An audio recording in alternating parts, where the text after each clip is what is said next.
नमस्कार, shining student चॅनलमध्ये आपल्या सर्वांचं स्वागत आहे।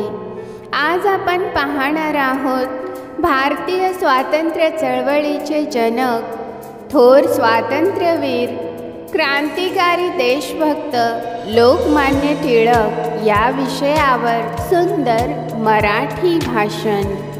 लोकमान्य टिळक। स्वराज्य हा माझा जन्मसिद्ध हक्क आहे आणि तो मी मिळवणारच। स्वराज्य हा माझा जन्मसिद्ध हक्क आहे आणि तो मी मिळवणारच, अशी सिंहगर्जना करून इंग्रजांना हादरवून सोडणारे थोर देशभक्त म्हणजे लोकमान्य टिळक।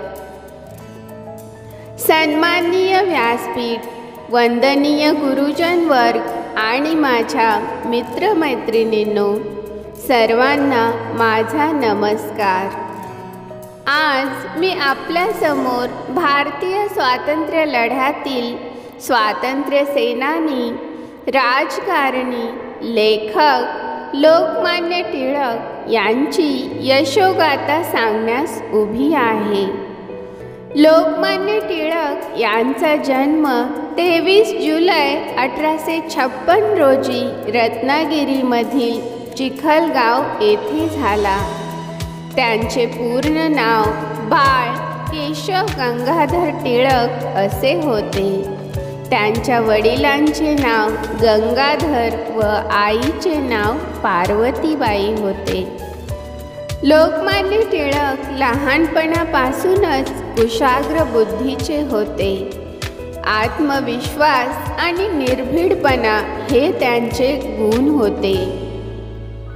1877 मध्ये त्यांनी पुण्याच्या डेक्कन कॉलेजमधून पदवी मिळवली।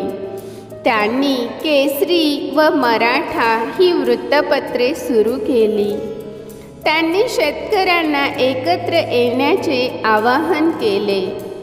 लोकांनी एकत्र यावे म्हणून त्यांनी सार्वजनिक गणेशोत्सव व शिवजयंती उत्सव सुरू केले।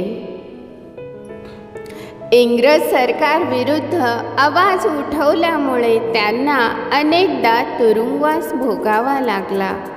मंडालेच्या तुरुंगात असताना त्यांनी गीता रहस्य हा ग्रंथ लिहिला। ब्रिटिश अधिकाऱ्यांनी त्यांना भारतीय अशांततेचे जनक असे म्हटले। 1 ऑगस्ट 1920 रोजी लोकमान्य टिळकांचे निधन झाले।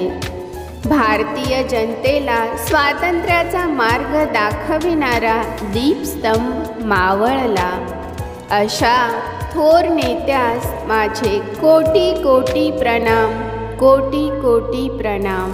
धन्यवाद। जर तुम्हाला हा व्हिडिओ आवडला असेल आणि असेच नवनवीन व्हिडिओ हवे असतील तर आमच्या चॅनलला लाईक, शेअर आणि सबस्क्राईब करा। धन्यवाद।